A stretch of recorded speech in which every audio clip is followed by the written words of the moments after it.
Item number 1, माननीय वित्त मंत्री श्रीमती निर्मला सीतारमन जी। Item number 1. Item number 1. Sir, with your permission, I rise to lay on the table a copy each of the following papers, Hindi and English versions, under Article 281 of the Constitution, Report for 2026 to 2031, Volume 1, Main Report of the 16th Finance Commission. 2. Report for 2026-2031, Volume 2, Annexures of the 16th Finance Commission. Number 3, explanatory memorandum as to the action taken on the recommendations contained in the above report. Item number 2, माननीय वित्त मंत्री निर्मला सीतारमन जी।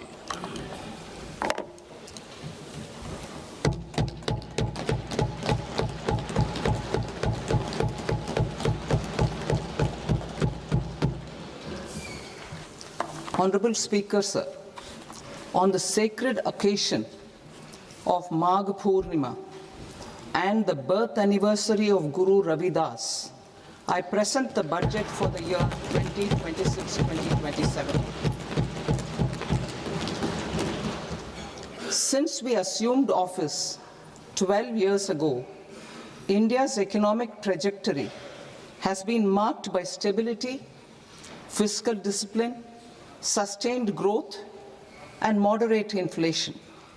This is the result of conscious choices we have made, even in times heightened uncertainty and disruption. Our government, led by Honorable Prime Minister Modi, has decisively and consistently chosen action over ambivalence, reform over rhetoric, and people over populism. We have pursued far-reaching structural reforms, fiscal prudence and monetary stability, whilst maintaining a strong thrust on public investment. Keeping Atmanirbharta as a lodestar, we have built domestic manufacturing capacity, energy security, and reduced critical import dependencies. Simultaneously, we have ensured that citizens benefit from every action of the government, undertaking reforms to support employment generation, agricultural productivity, household purchasing power, and universal services to people. These measures have delivered a high growth rate of around 7% and helped us make substantial strides in poverty reduction and improvement in the lives of our people. Today, we face an external environment in which trade and multilateralism are imperiled and access to resources and supply chains are disrupted.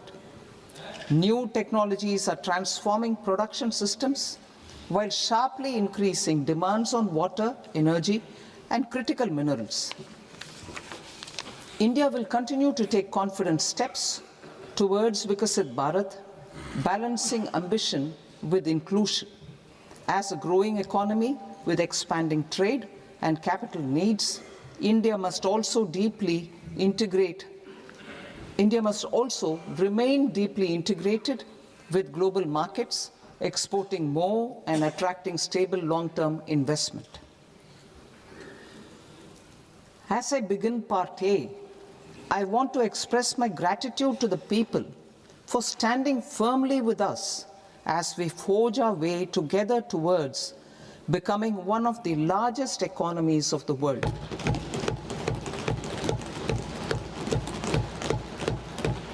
Our aim is to transform aspiration into achievement and potential into performance as we ensure that the dividends of growth reach every farmer, the scheduled caste, the scheduled tribes, the nomads, the youth, the poor, and the women.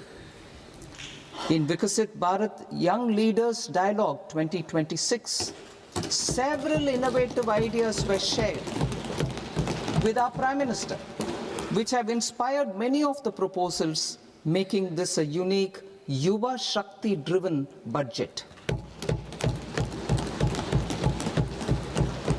Our government's sankalp is to focus on our poor, underprivileged, and the disadvantaged. To deliver on this sankalp, and given that this is the first budget prepared in Kartavya Bhavan, we are inspired by three Kartavya. Our first Kartavya is to accelerate and sustain economic growth by enhancing productivity and competitiveness and building resilience to volatile global dynamics.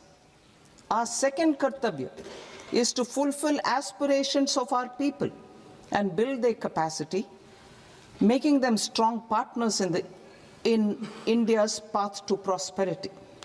Our third Kartavya, aligned with our vision of Sabka Saath, Sabka Vikas, is to ensure that every family, community, region, and sector has access to resources, amenities, and opportunities for meaningful participation. This threefold approach requires a supportive ecosystem. The first requirement is to sustain the momentum of structural reforms, continuous, adaptive, and forward-looking. Second, a robust and resilient financial sector is central to mobilizing savings, allocating capital efficiently, and managing risks. Third, cutting-edge technologies, including AI applications, can serve us as force multipliers for better governance. Reform Express. Our government has undertaken comprehensive reforms towards creating employment, boosting productivity, and accelerating growth. After the Prime Minister's announcement on Independence Day in 2025, over 350 reforms have been rolled out. This includes GST simplification, notification of labor codes, and rationalization of mandatory quality control orders. High-level committees have been formed, and in parallel, the central government is working with the state governments on deregulation and reducing compliance requirements. The Reform Express is well on its way and will maintain its momentum to help us fulfill our Kartavya. I now move to specific proposals. Under our first Kartavya, to accelerate and sustain economic growth, I propose interventions in 6 areas. 1. Scaling up manufacturing in 7 strategic and frontier sectors. 2. Rejuvenating legacy industrial sectors. 3. Creating champion MSMEs. 4. Delivering a powerful push for infrastructure. 5. Ensuring long-term security and stability. And 6. Developing city economic regions. Scaling up of manufacturing in 7 strategic and frontier sectors. Biopharma Shakti, meaning biopharma strategy for health advancement through knowledge, technology, and innovation. India's disease burden is observed to be shifting towards non-communicable diseases like diabetes, cancer, and autoimmune disorders. Biologic medicines are key to longevity and quality of life at affordable costs. To develop India as a global biopharma manufacturing hub,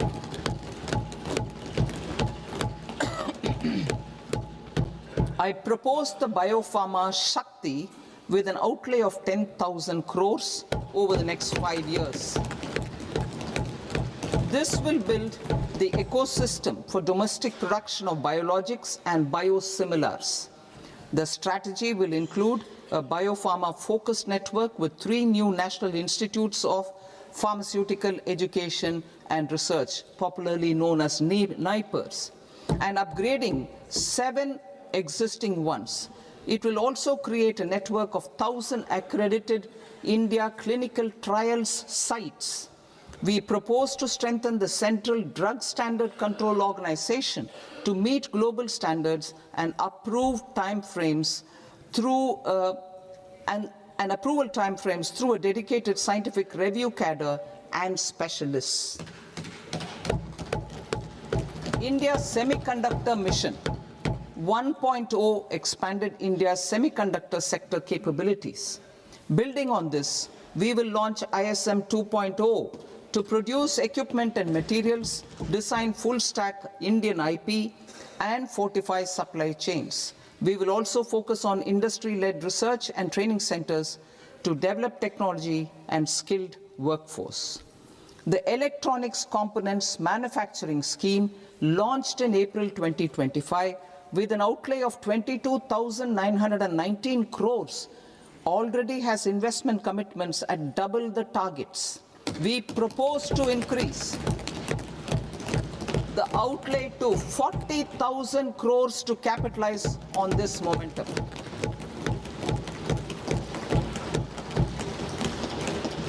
A scheme for rare earth permanent magnets was launched in 2025 November.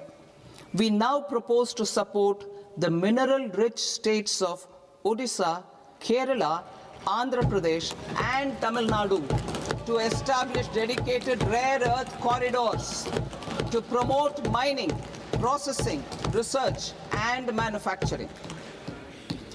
To enhance domestic chemical production and reduction import dependency and reduce import dependency, we will launch a scheme to support states in establishing 3 dedicated chemical parks through challenge route on a cluster-based plug-and-play model. Strong capital goods.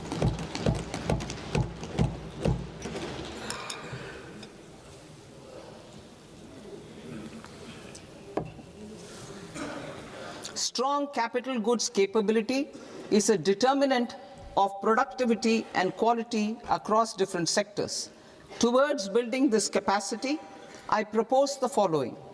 High-tech tool rooms will be established by central public sector enterprises at 2 locations as digitally enabled automated service bureaus that locally design, test, and manufacture high-precision components at scale and at lower cost. 2. A scheme for enhancement of construction and infrastructure equipments will be introduced to strengthen domestic manufacturing of high-value and technologically advanced CIE. This can range from lifts in a multi-storied apartment or firefighting equipment in multiplexes, large or small, and to tunnel boring equipments for building metros and high-altitude roads. I also propose a scheme for container manufacturing to create a globally competitive container manufacturing ecosystem with a budgetary allocation of 10,000 crores over a 5-year period. For the labor-intensive textile sector, I propose an integrated program with 5 subparts. 1. The National Fiber Scheme for self-reliance in natural fibers, such as silk, wool, and jute, man-made fibers, and new-age fibers. Textile expansion and employment scheme to modernize traditional clusters with capital support for machinery, technology upgradation, and common testing and certification centers. 3. The National Handloom and Handicraft Program to integrate and strengthen existing schemes and ensure targeted support for weavers and artisans. Tex Eco Initiative to promote globally competitive and sustainable textiles and apparels. Samarth 2.0 to modernize the upgrade the textile skilling ecosystem through collaboration with industry and academic institutions. Further, I propose to set up mega textile parks in challenge mode. They can also focus on bringing value addition to technical textiles. I propose to launch the Mahatma Gandhi Gram Swaraj initiative to strengthen khadi, handloom, and handicrafts. This will help in global market linkage and branding. It will streamline and support training, skilling, quality of process, and production. This will benefit our weavers, village industries, one district, one product, ODOP initiative, and also our rural youth. India has the potential to emerge as a global hub for high quality, affordable sports goods. I propose a dedicated initiative for sports goods that will promote manufacturing, research, and innovation in equipment design as well as material sciences. Rejuvenation of legacy industrial clusters. I propose to introduce a scheme to revive 200 legacy industrial clusters to improve their cost competitiveness and efficiency through infrastructure and technology upgradation. Creating champion SMEs and supporting micro enterprises. Recognizing MSMEs as a vital engine of growth, I propose a three-pronged approach to help them grow as champions. Equity support. I propose to introduce a dedicated 10,000 crores SME growth fund to create future champions, incentivizing enterprises based on select criteria. I also propose to top up the Self-Reliant India Fund set up in 2021 with 2,000 crores to continue support to micro enterprises and maintain their access to risk capital. Liquidity support. With TREDS, more than 7 lakh crore has been made available to MSMEs. To leverage its full potential, I propose 4 measures. 1. Mandate TREDS as the transaction settlement platform for all purchases from MSMEs by CPSEs, serving as a benchmark for other corporates. 2. Introduce a credit guarantee support mechanism through CGT-MSE for invoice discounting on TREDS platform. 3. Link GEM with TREDS for sharing information with financiers about government purchases from MSMEs, encouraging cheaper and quicker financing. 4. Introduce TREDS receivables as asset-backed securities, helping develop a secondary market, enhancing liquidity and settlement of transactions. Professional support. Government will facilitate professional institutions such as the ICAI, ICSI, ICMAI to design short-term modular courses and practical tools to develop a cadre of corporate mitras, especially in Tier 2 and Tier 3 towns. These accredited para-professionals will help MSMEs meet compliance requirements at affordable costs. Infrastructure. During this past decade, our government has undertaken several initiatives for large-scale enhancement of public infrastructure, including through new financing instruments such as Infrastructure Investment Trust (InvITs) and Real Estate Investment Trust (REITs), and institutions like NIIF and NABFID. We shall continue to focus on developing infrastructure in cities with over 5 lakh population, that is Tier 2, Tier 3 cities, which have expanded to become growth centers. Public capital expenditure has increased manifold from 2 lakh crore in 2014-15 to an allocation of 11.2 lakh crore in BE 25-26. In this coming year, that is financial year 2026-27, I propose to increase it to 12.2 lakh crores to continue the momentum. To strengthen the confidence of private developers regarding risks during infrastructure development and construction phase, I propose to set up an infrastructure risk guarantee fund to provide prudentially calibrated partial credit guarantee to lenders.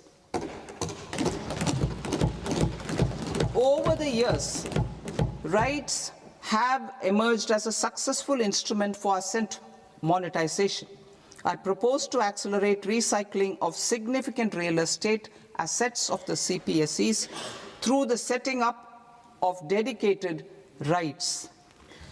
To promote environmentally sustainable movement of cargo, I propose to 1. Establish new dedicated freight corridors connecting Dankuni in the east to Surat in the west. Operationalize 20 new national waterways over the next 5 years, starting with National Waterways 5 in Orissa to connect mineral-rich areas of Talcher and Angul and industrial centers like Kalinga Nagar to the ports of Paradeep and Dhamra. Training institutes will be set up as regional centers of excellence for development of required manpower for these waterways. This will benefit youth in the entire stretch of the waterways to train and acquire skills. Further, a ship repair ecosystem catering to inland waterways will also be set up at Varanasi and Patna. And C, launch a coastal cargo promotion scheme for incentivizing a modal shift from rail to road to increase the share of inland waterways and coastal shipping from 6% to 12% by 2047. To enhance last mile and remote connectivity and promote tourism, I propose to give incentives to indigenize manufacturing of seaplanes. A seaplane VGF scheme will be also introduced to provide support for operations. Carbon capture, utilization and storage. Aligning with the roadmap launched in December 2025, the carbon capture, utilization and storage technologies at scale will achieve higher readiness and in end-use application across 5 industrial sectors, including power, steel, cement, refineries, and chemicals. An outlay of 20,000 crore is proposed over the next 5 years for this purpose. City economic regions.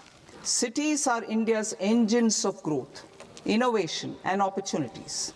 We shall now focus on Tier 2, Tier 3 cities, and even temple towns, which need modern infrastructure and basic amenities. This budget aims to further amplify the potential of cities to deliver the economic power of agglomerations by mapping city economic regions based on their specific growth drivers. An allocation of 5,000 crore per CER over 5 years is proposed for implementing their plans through a challenge mode with a reform-cum-result-based financing mechanism. In order to promote environmentally sustainable passenger systems, we will develop 7 high-speed rail corridors between cities as growth connectors, namely Mumbai to Pune, Pune to Hyderabad, Hyderabad to Bengaluru, Hyderabad to Chennai, Chennai to Bengaluru, Delhi to Varanasi, Varanasi to Siliguri.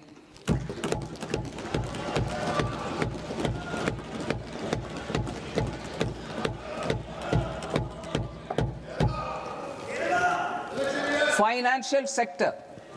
The Indian banking sector today is characterized by strong balance sheet, historic highs in profitability, improved asset quality, and coverage exceeding 98% of villages in the country. At this juncture, we are well placed to futuristically evaluate the measures needed to continue on the path of reform-led growth of this sector. I propose setting up a high-level committee on banking for Vikasit Bharat. High-level committee on banking for Vikasit Bharat to comprehensively review the sector and align it with India's next phase of growth, while safeguarding financial stability, inclusion, and consumer protection. The vision for NBFCs for Vikasit Bharat has been outlined with clear targets for credit disbursement and technology adoption in order to achieve scale and improve efficiency in the public sector NBFCs.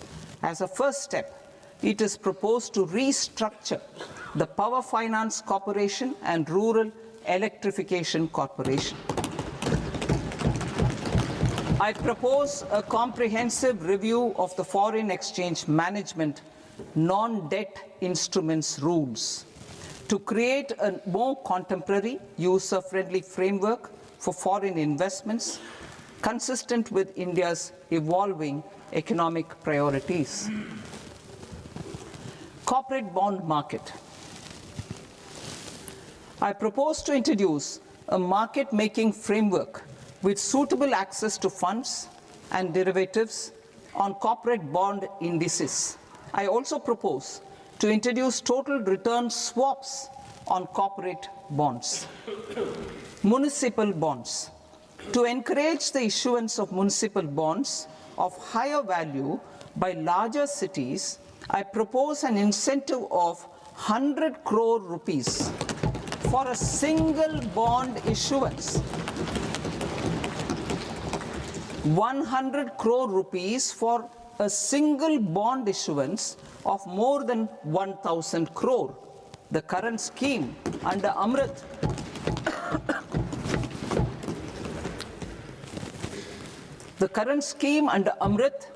which incentivizes issuances up to 200 crores only, will also continue to support smaller and medium towns.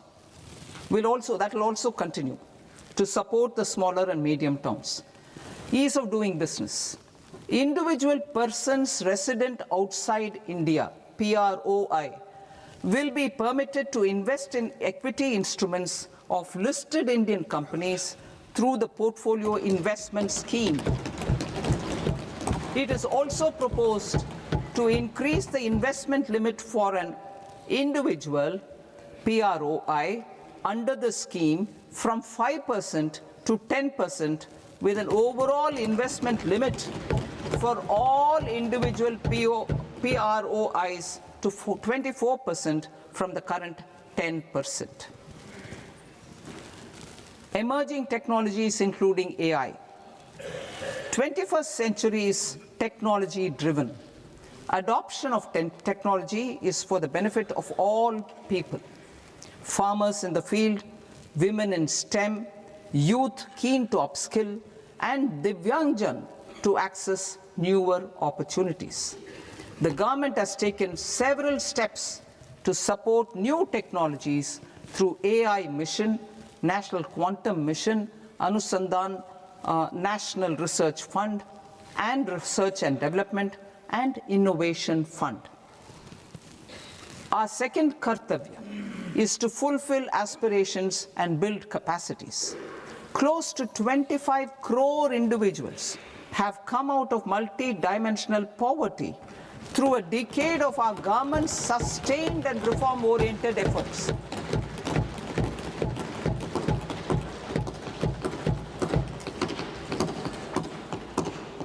Our government has therefore decided to place a renewed emphasis on the service sector to provide a pathway to fulfilling aspirations of a youthful India with the following measures. I propose to set up a high-powered Education to Employment and Enterprises Standing Committee to recommend measures that focus on services sector as a core driver of Viksit Bharat. This will make us a global leader in services with a 10% global share by 2047. The committee will prioritize areas to optimize the potential for growth, employment, and exports. They will also assess the impact of emerging technologies, including AI, on jobs and skill requirements and propose measures thereof. To create a range of skilled career pathways, a new range of skilled career pathways for our youth, I propose interventions in the following sectors. Health. Existing institutions for allied health professionals will be upgraded and new AHP institutions established in private and government sectors. This will cover 10 selected disciplines, including optometry, radiology, anesthesia, OT technology, applied psychology and behavioral health, and add 1 lakh AHPs over the next 5 years. A strong care system covering geriatric and allied care services will be built. A variety of NSQF-aligned programs will be developed to train multi-skilled caregivers, combining core care and allied skills such as wellness, yoga, and operation of medical assistive devices. In the coming year, 1.5 lakh caregivers will be trained.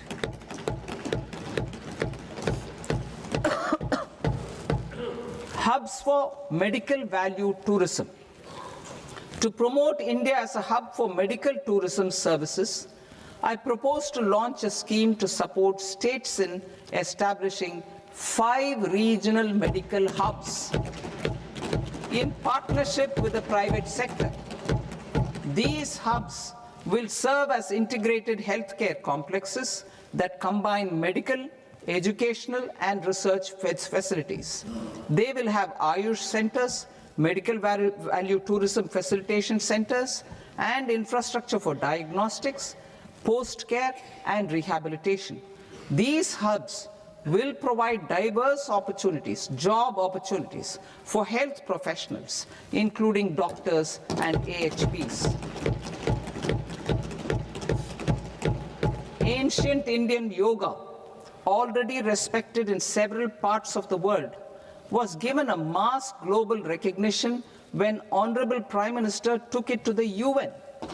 Post-COVID, Ayurveda gained a similar global acceptance and recognition. Exporting quality Ayurveda products helps farmers who grow the herbs and youth who process the products. To meet growing global demand, a few more steps are being taken. I propose to 1. Set up 3 new All India Institutes of Ayurveda. 2. Upgrade Ayush pharmacies and drug testing labs for higher standards of certification ecosystem and make available more skilled personnel. 3. Upgrade the WHO Global Traditional Medicine Center in Jamnagar to bolster evidence-based research, training, and awareness for traditional medicine. Animal husbandry. Livestock contributes to close to 16% of farm income, including of poor and marginal households. To scale up availability of veterinary professionals by more than 20,000, I propose to roll out a loan-linked capital subsidy support scheme for establishment of veterinary and para-veterinary colleges, veterinary hospitals, diagnostic laboratories, and breeding facilities in private sector. Collaboration between Indian and foreign institutions will also be facilitated. Orange economy. India's animation, visual effects, gaming and comics sector, AVGC sector, is a growing industry projected to require 2 million professionals by 2030. I propose to support the Indian Institute of Creative Technologies, Mumbai, in setting up AVGC content creator labs in 15,000 secondary schools all over the country and 500 colleges. The Indian design industry is expanding rapidly, and yet there is a shortage of Indian designers. I propose to establish, through challenge route, a new National Institute of Design to boost design education and development in the eastern region of India. Education. Our government will support states through challenge route in creating 5 university townships in the vicinity of major industrial and logistics corridors. These planned academic zones will host multiple universities, colleges, and research institutions, skill centers, and residential complexes. In higher education, STEM institutions, prolonged hours of study and laboratory work pose some challenges for girl students. Through VGF, Viability Gap Funding and capital support, one girls' hostel will be established in every district.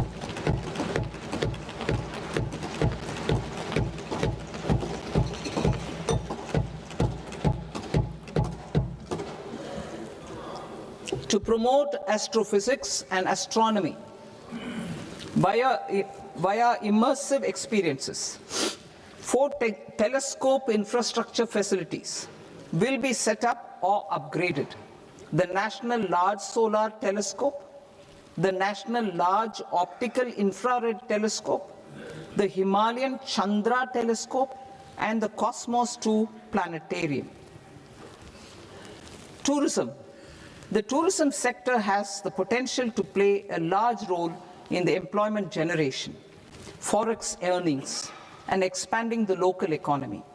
I propose to set up a National Institute of Hospitality by upgrading the existing National Council for Hotel Management and Catering Technology. It will function as a bridge between academia, industry, and government. I also propose a pilot scheme for upskilling 10,000 guides in 20 iconic tourist sites through a standardized, high-quality, 12-week training course in hybrid mode in collaboration with the Indian Institute of Management. A national destination digital knowledge grid will be established to digitally document all places of significance, cultural, spiritual, and heritage. This initiative will create a new ecosystem of jobs for local researchers, historians, content creators, and technology partners. India has the potential and opportunity to offer world-class trekking and hiking experience.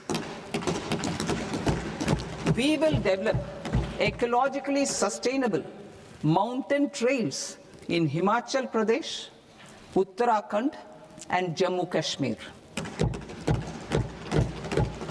Also in Araku Valley in the Eastern Ghats and Podigai Malai in the Western Ghats. Turtle trails along key nesting sites in the coastal areas of Odisha Karnataka and Kerala. And 3, bird watching trails along the Pulikat Lake in Andhra Pradesh, Tamil Nadu. It's on the border. Under the visionary leadership of Honorable Prime Minister, we established the International Big Cat Alliance in 2024. This year, India is hosting the first ever Global Big Cat Summit, where heads of governments and ministers from 95 range countries will deliberate on collective strategies for conservation. Heritage and culture tourism.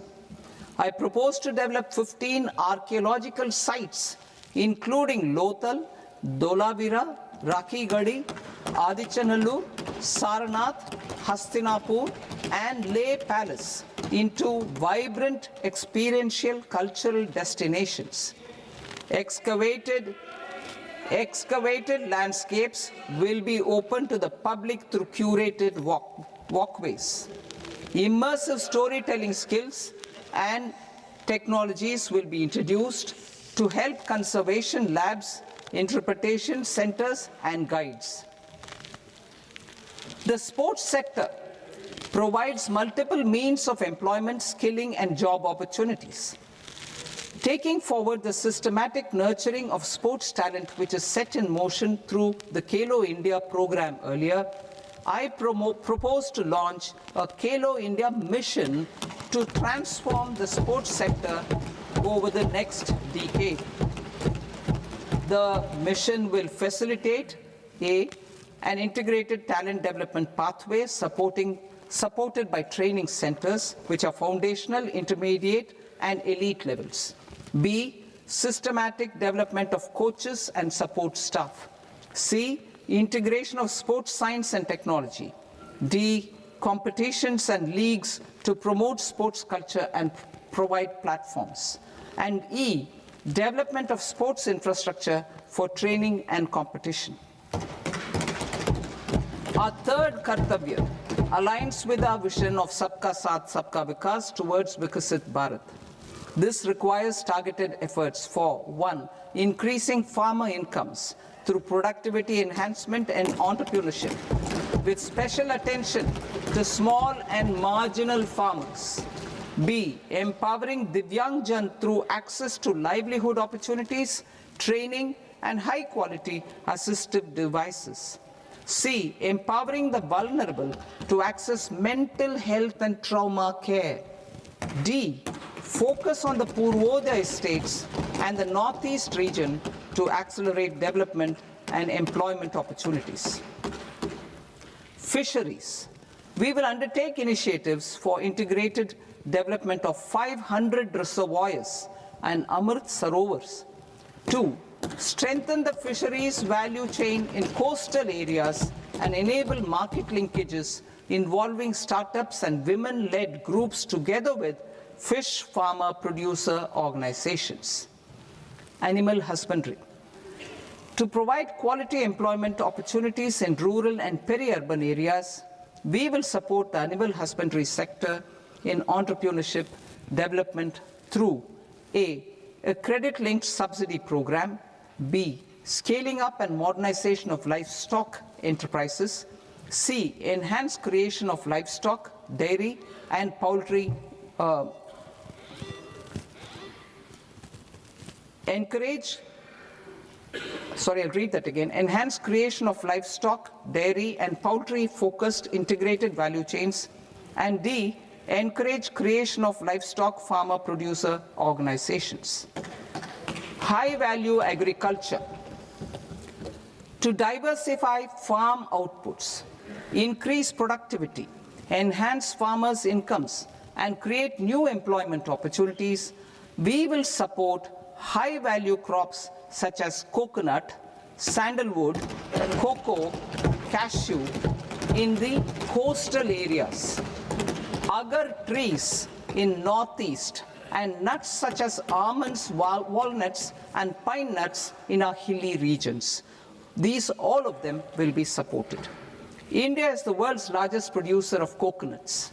About 30 million people including nearly 10 million farmers, depend on coconuts for their livelihood. To further enhance competitiveness in coconut production, I propose a coconut promotion scheme to increase production and enhance productivity through various interventions, including replacing and non-productive trees with new saplings or plants or varieties in major coconut growing states.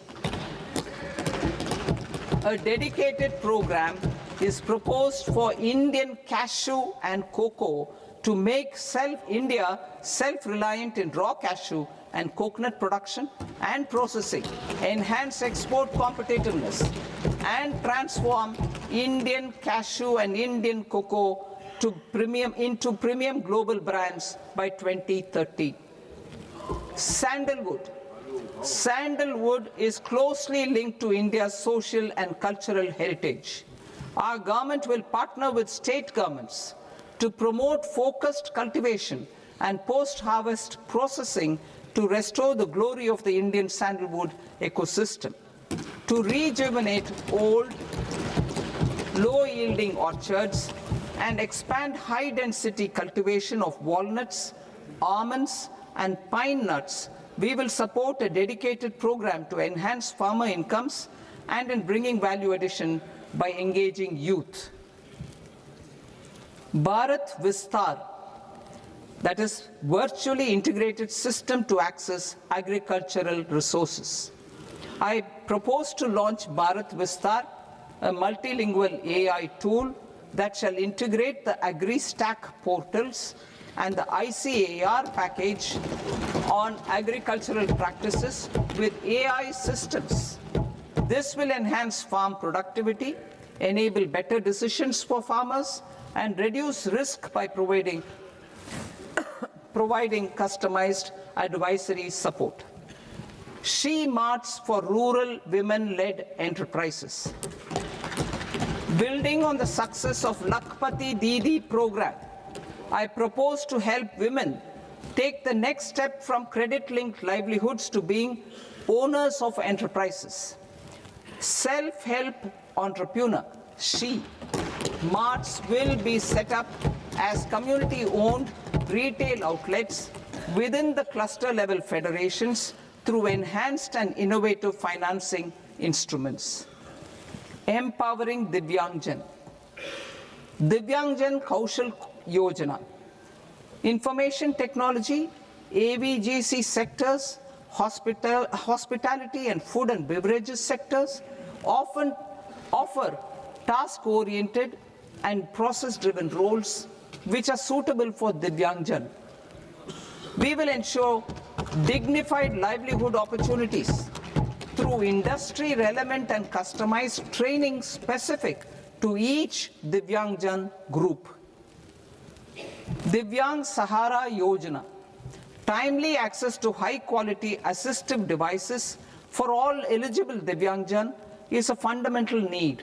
I propose to 1. Support the Artificial Limbs Manufacturing Corporation of India, ALIMCO, to set up and to scale up production of assistive devices, invest in R&D and AI integration, strengthen PM Divyasha Kendras, and support setting up of assistive technology marts as modern retail style centers where Divyangjan and senior citizens can see, try and purchase assistive products. Reaffirming our commitment to mental health and trauma care. There are no national institutes for mental health care in North India. We will therefore set up a NIMHANS 2 and also upgrade national mental health institutes in Ranchi and in Tezpur as regional apex institutions. Emergencies expose families, particularly the poor and vulnerable, to unexpected expenditure.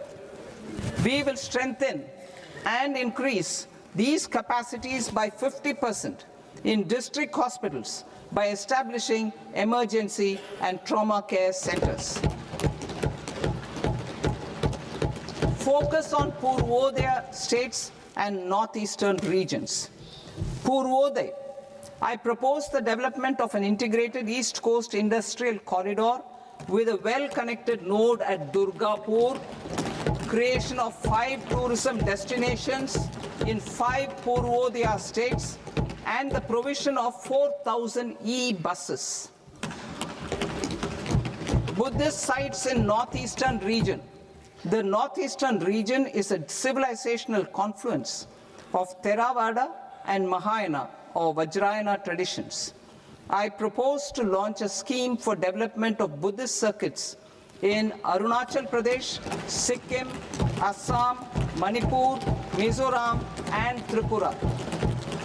The scheme will cover preservation of temples and monasteries, pilgrimage interpretation centers, connectivity, and pilgrim amenities.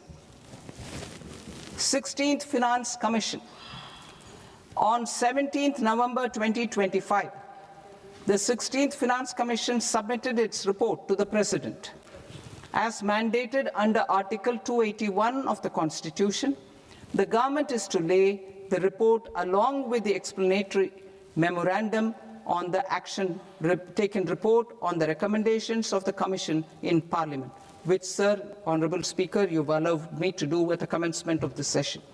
The government has accepted the recommendation of the Commission to retain the vertical share of devolution at 41%.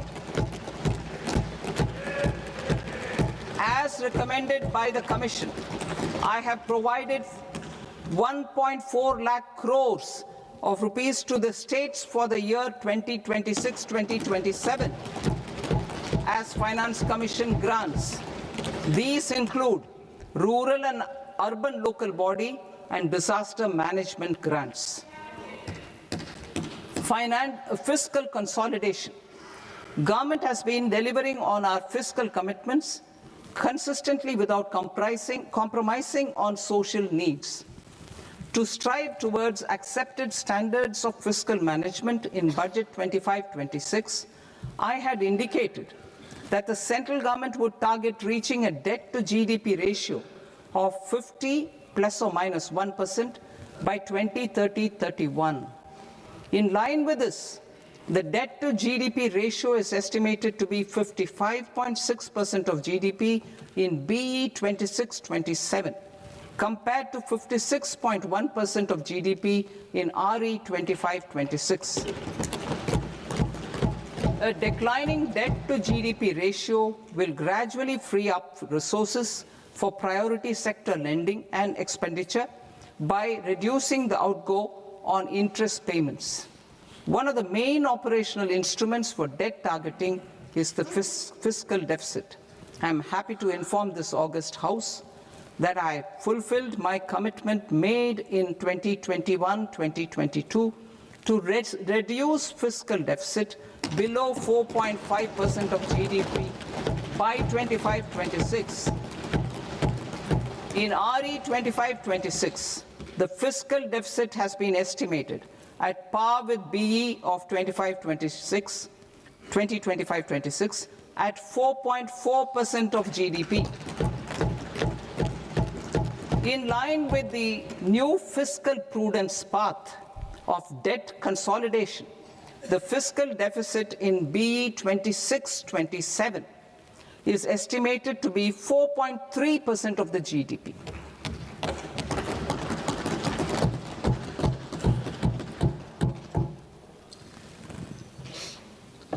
The revised estimates of the non-debt receipts are 34 lakh crore rupees, of which the centre's net tax receipts are 26.7 lakh crore.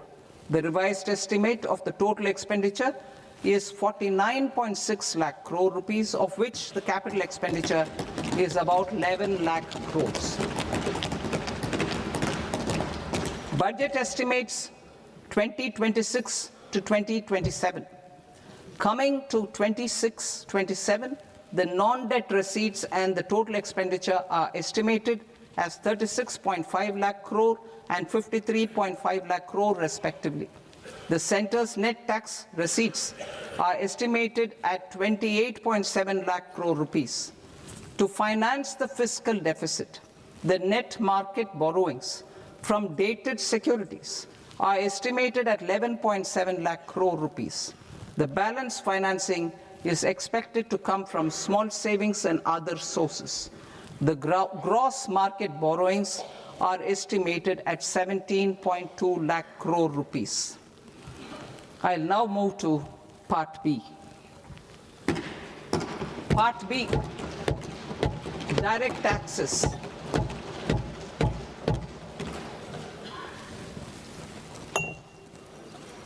Honorable Speaker, sir, I now present my proposals on direct taxes. New Income Tax Act.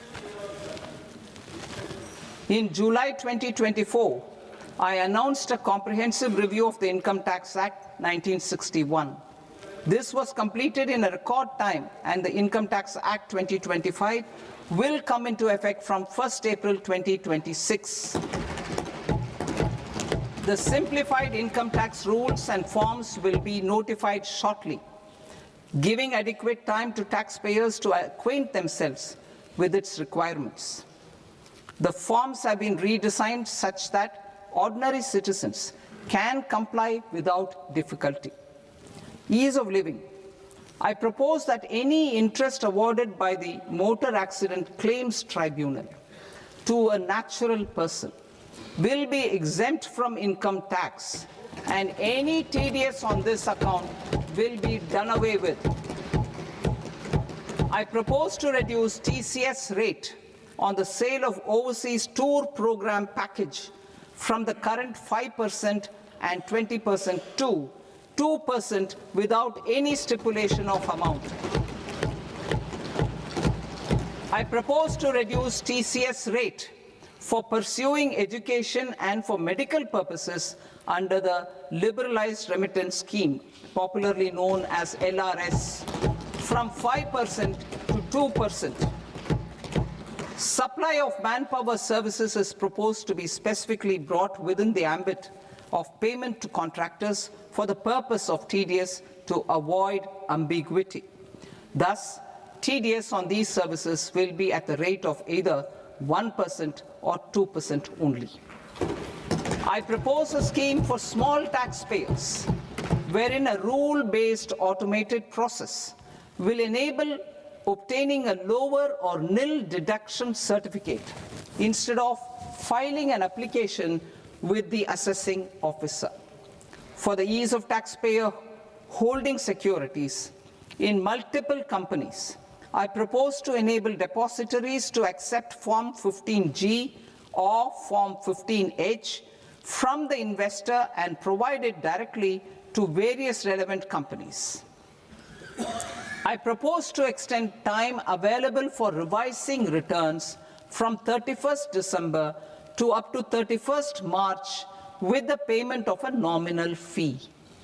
I also propose to stagger the timeline for filing of tax returns. Individuals with ITR 1 and ITR 2 returns will continue to file till 31st July, and non-audit business cases or trusts are proposed to be allowed time till 31st August. TDS on sale of immovable property by a non-resident is proposed to be deducted and deposited through resident buyers and his or her PAN-based challan instead of requiring a TAN, which is a temporary accounting number. To address practical issues of small taxpayers like students, young professionals, tech employees, relocated NRIs, and such others, I propose to introduce a one-time 6-month foreign asset disclosure scheme for these taxpayers to disclose income or assets below a certain size. This scheme would be applicable for two categories of taxpayers, namely A, who did not disclose their overseas income or assets, and B, who disclosed their overseas income and or paid due tax but could not declare the asset acquired. For category A, the limit of undisclosed income or asset is proposed to be up to 1 crore rupees. They need to pay 30% of fair market value of asset or 30% of undisclosed income as tax and 30% as additional income tax in lieu of penalty and would thereby get immunity from prosecution. For category B, asset value is proposed to be up to 5 crore rupees. Here, immunity from both penalty and prosecution will be available with a payment of fee of 1 lakh rupees. Rationalizing penalty and prosecution. Multiplicity of proceedings are hindrance to the ease of doing business. I propose to integrate assessment and penalty proceedings by way of a common order for both. There will be no interest liability on the taxpayer on the penalty amount for the period of appeal before the first appellate authority, irrespective of the outcome of appeal process. Further, quantum of prepayment is being reduced from 20% to 10% and will continue to be calculated only on core tax demand. As an additional measure for reducing litigation, I propose to allow taxpayers to update their returns even after reassessment proceedings have been initiated, and an additional 10% tax rate over and above the rate applicable for the relevant year. The assessing officer will then use only this updated return in his proceedings. There is already a framework for immunity from penalty and prosecution in the cases of underreporting. I propose to apply this framework for immunity to misreporting too. However, in such a case, the taxpayer will need to pay 100% of the tax amount as an additional income tax over and above the tax and interest due. Penalties for certain technical defaults, such as failure to get accounts audited, non-furnishing of transfer pricing audit report, and default in furnishing statement for financial transactions are proposed to be converted into fee.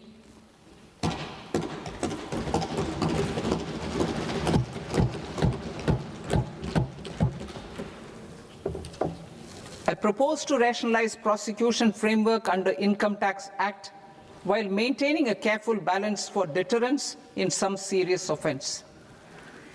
Non-production of books of account and documents and requirement of TDS payment where payment is made in kind are being decriminalized. Further, minor offences will attract fine only. The remaining prosecutions will be graded commensurate with the quantum of offence. They will entail only simple imprisonment with maximum imprisonment reduced to 2 years and power to courts to convert even those into fines. There is no penalty.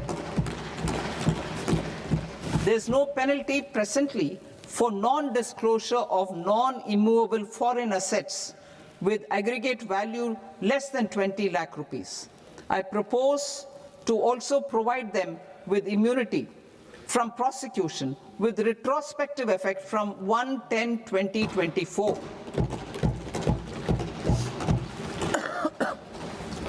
Cooperatives. Deduction is already allowed to a primary cooperative society engaged in supplying milk, oilseeds, fruits or vegetables raised or grown by its members. I propose to extend this deduction to also include supply of cattle feed and cotton seed produced by its members.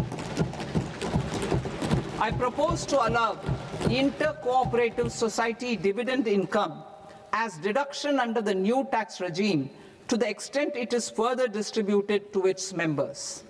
I further propose to allow exemption for a period of 3 years to dividend income received by a notified national cooperative federation on their investments made in companies up to 31/1/2026.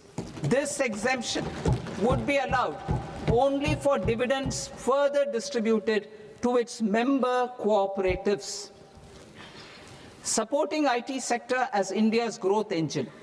India is a global leader in software development services, IT-enabled services, knowledge process outsourcing services, and contract R&D services relating to software development. These businesses and their segments are quite interconnected with each other. All these services are proposed to be clubbed under a single category of information technology services with a common safe harbor margin of 15.5% applicable to all.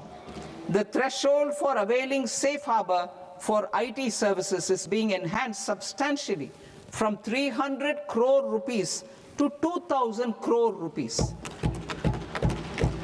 Safe harbor for IT services shall be approved by an automated rule-driven process without any need for tax officer to examine and accept the application. Once applied by an IT services company, the same safe harbor can be continued for a period of 5 years at a stretch at its choice. For IT services companies who want to conclude advanced pricing agreement, APA, I propose to fast-track unilateral APA process for IT services and endeavor to conclude it within a period of 2 years. The period of 2 years can be extended by a further period of 6 months on taxpayers' request. I propose to extend the facility of modified returns available to the entity entering APA to its associated entities also. Attracting global business and investment. Recognizing the need to enable critical infrastructure and boost investment in data centers, I propose to provide tax holiday till 2047 to any foreign company that provides cloud services to customers globally by using data center services from India. It will, however, need to provide services to Indian customers through an Indian reseller entity. I also propose to provide a safe harbor of 15% on cost in case the company providing data center services from India is a related entity. To harness the efficiency of just-in-time logistics for electronic manufacturing, I propose to provide safe harbor to non-residents for component warehousing in a bonded warehouse at a profit margin of 2% of the invoice value. The resultant tax of about 0.7% will be much lower than in competing jurisdictions. To provide fillip to toll manufacturing in India, I propose to provide exemption from income tax for 5 years to any non-resident who provides capital goods, equipment, or tooling to any toll manufacturer in a bonded zone. To encourage vast pool of global talent to work in India for a longer period of time, I propose to provide exemption to global, non-India sourced income of a non-resident expert for a stay period of 5 years under notified schemes. I propose to provide exemption from minimum alternate tax, the MAT, to all non-residents who pay tax on presumptive basis. Tax administration. I propose to constitute a joint committee of Ministry of Corporate Affairs and Central Board of Direct Taxes for incorporating the requirements of income computation and disclosure standards, the ICDS, in the Indian Accounting Standards Ind AS itself.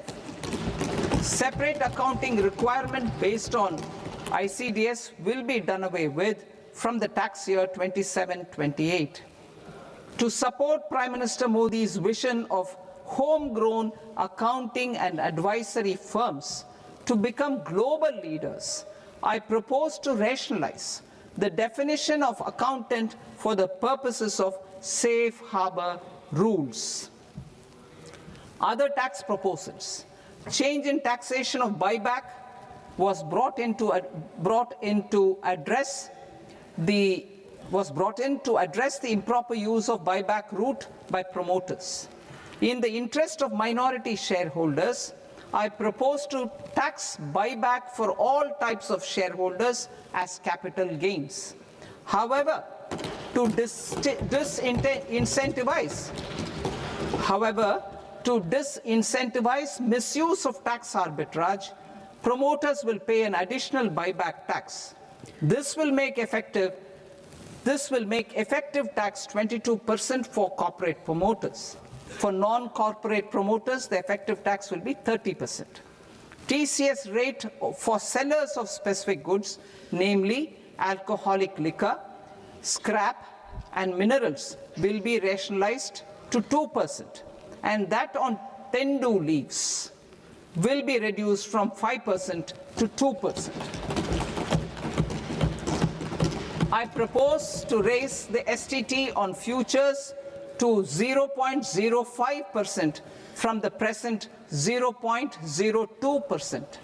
STT on options premium and exercise of options are both proposed to be raised to 0.15% from the present rate of 0.1% and 0.125% respectively.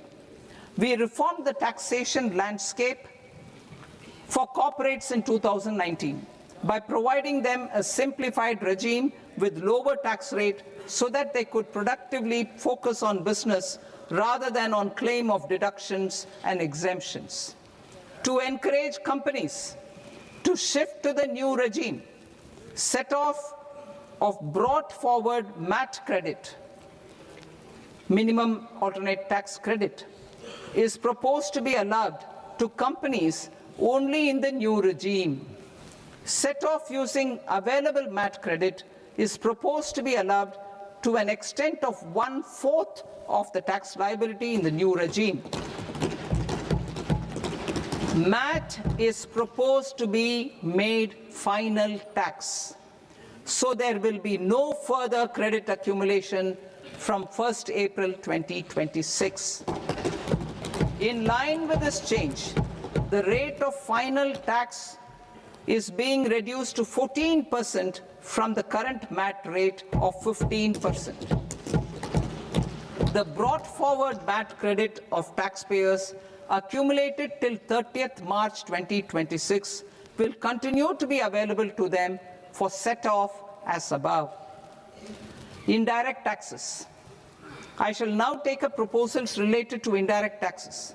My proposals for customs and central excise aim to further simplify the tariff structure, support domestic manufacturing, promote export competitiveness, and correct inversion in duty.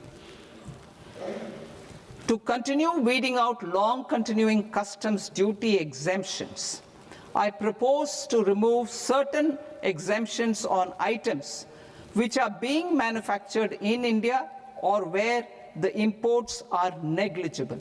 Similarly, to further simplify the process of ascertaining the rate of duty applicable on a particular item, I propose to incorporate certain effective rates in various customs notifications to the tariff schedule itself. I shall now take up sector-specific proposals. Promotion of exports of marine, leather, and textile products. I propose to increase the limit for duty-free imports of specified inputs used for processing seafoods for export from the current 1% to 3% of FOB value of the previous year's export turnover. I also propose to allow duty-free imports of specified inputs, which is currently available for exports of leather or synthetic footwear, to exports of shoe uppers as well.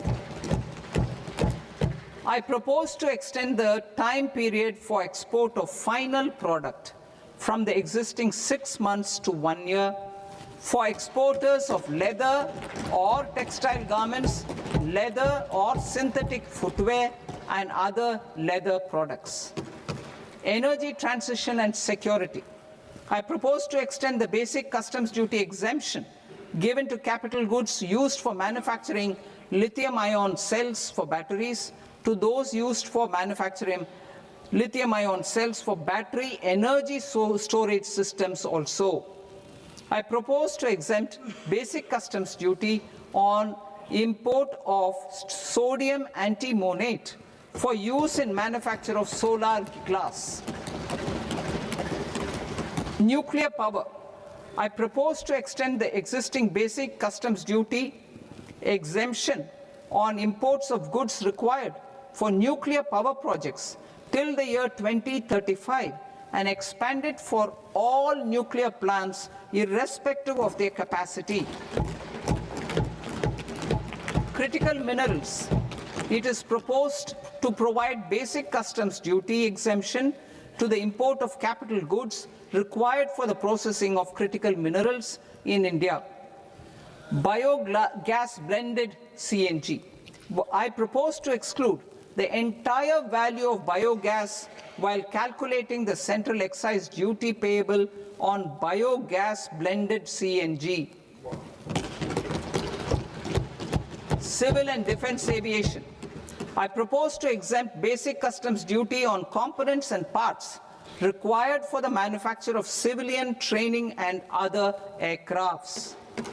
It is proposed to exempt basic customs duty on raw materials imported for the manufacture of parts of aircraft to be used in maintenance, repair, or overall requirements by units in the defense sector. Electronics. To deepen value addition in the consumer electronics sector, I propose to exempt basic customs duty on specified parts used in the manufacture of microwave ovens. Special economic zone. To address the concerns arising about utilization of capacity by manufacturing units in the special economic zones due to global trade disruptions, I propose as a special one-time measure to facilitate sales by eligible manufacturing units in SEZs to the domestic tariff area at concessional rates of duty. The quantity of such sales will be limited to a prescribed proportion of their exports. Necessary regulatory changes will be undertaken to operationalize the measures while ensuring level playing field for the units working in the DTA. Ease of living. To rationalize the customs duty structure for goods imported for personal use, I propose to reduce the tariff rate on all dutiable goods imported for personal use from 20% to 10%. To provide relief to patients, particularly those suffering from cancer, I propose to exempt basic customs duty on 17 drugs or medicines. I propose also to add 7 more rare diseases for the purposes of exempting import duties on personal imports of drugs, medicines, and food for special medical purposes used in their treatment. Customs process. India's role and share in the global trade is poised for a major leap in line with our ambition and journey towards Vikasit Bharat. In this regard, I propose many measures for custom processes to have minimal intervention for smoother and faster movement of goods and greater certainty to the trade. Trust-based systems. I propose to enhance duty deferral period for Tier 2 and Tier 3 authorized economic operators, known as AEOs, from 15 days to 30 days. I propose to provide eligible manufacturer importers the same duty deferral facility. This should encourage them to get themselves accredited as a full-fledged Tier 3 AEO in due course. To provide greater certainty and for better business planning, I propose to extend validity period of advance ruling binding on customs from the present 3 years to 5 years. In the spirit of the whole of government approach,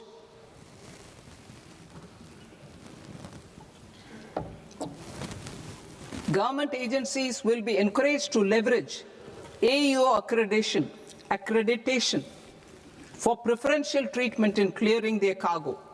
Regular importers with trusted long-standing supply chains will be recognized in the risk system so that the need for verification of their cargo every time can be minimized.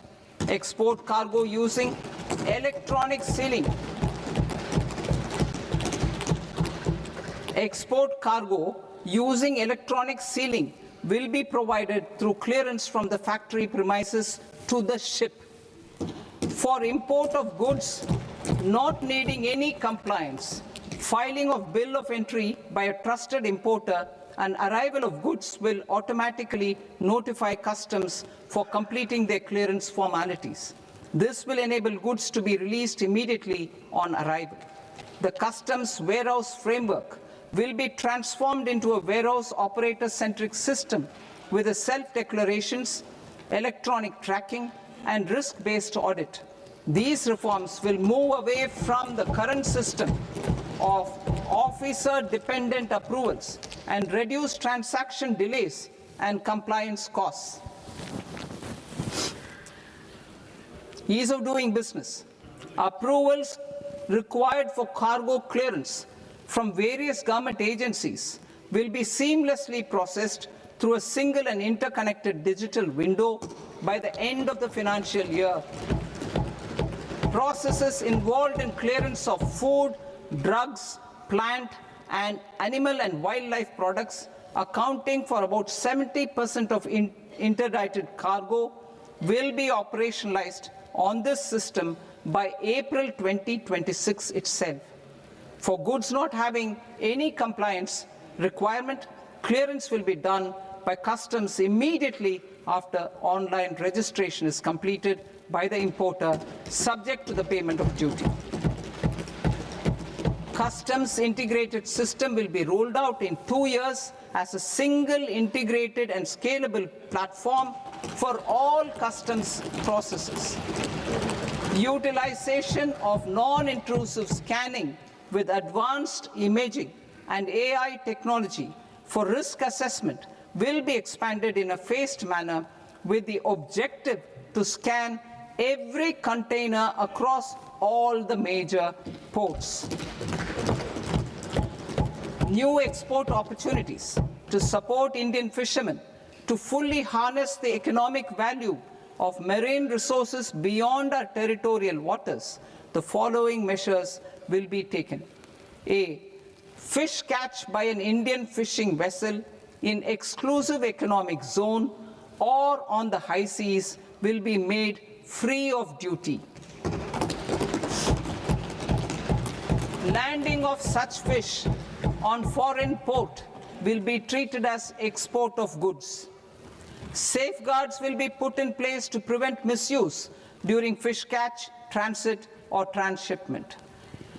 To support aspirations of India's small businesses, artisans, and startups to access global markets through e-commerce, I am pleased to announce complete removal of the current value cap of 10 lakh rupees per consignment on courier exports. In addition, handling of rejected and returned consignments will be improved with effective use of technology for identifying such consignments. I propose to revise provisions governing baggage clearance during international travel to address genuine concerns of passengers.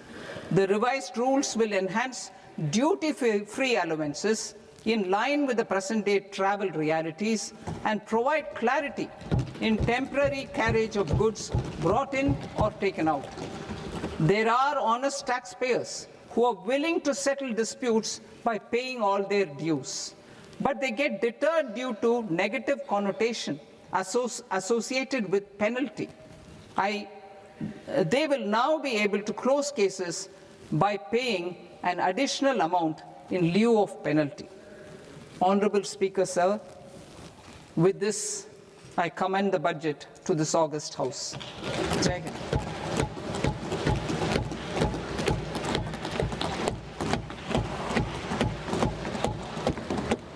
One and a half hours. Item number 3 माननीय वित्त मंत्री जी।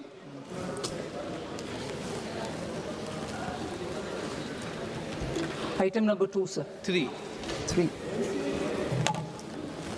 Sir, with your permission, I rise to lay on the table of the following statements under Section 3, 1 of the Fiscal Responsibility and Budget Management Act of 2003. Medium-term fiscal policy, fiscal policy strategy statement, and macroeconomic framework statement. Item number 4 माननीय वित्त मंत्री जी। Sir, with your permission, I move for leave to introduce the Finance Bill 2026. प्रश्न ये कि विधेयक को पुनर्स्थापित करने की अनुमति प्रदान की जाए।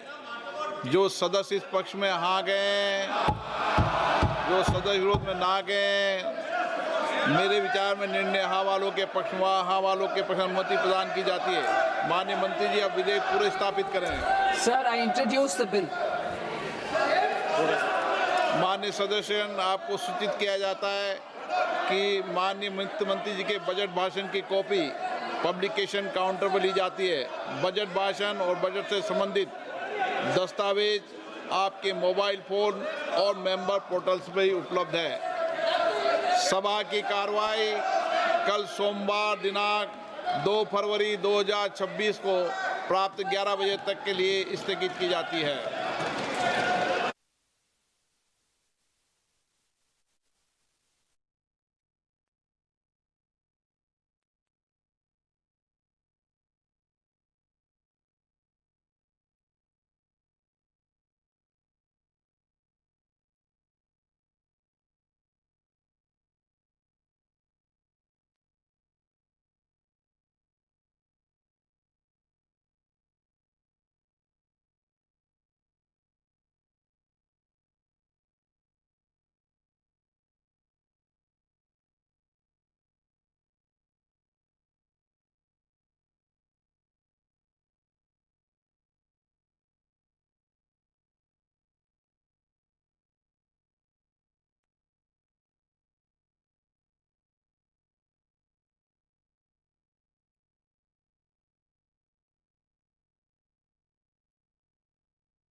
Namaskar viewers, hello and welcome to this continuing coverage of the Union Budget 2026-27. I'm Tina Jha, with me is my colleague Manoj Verma. So you heard the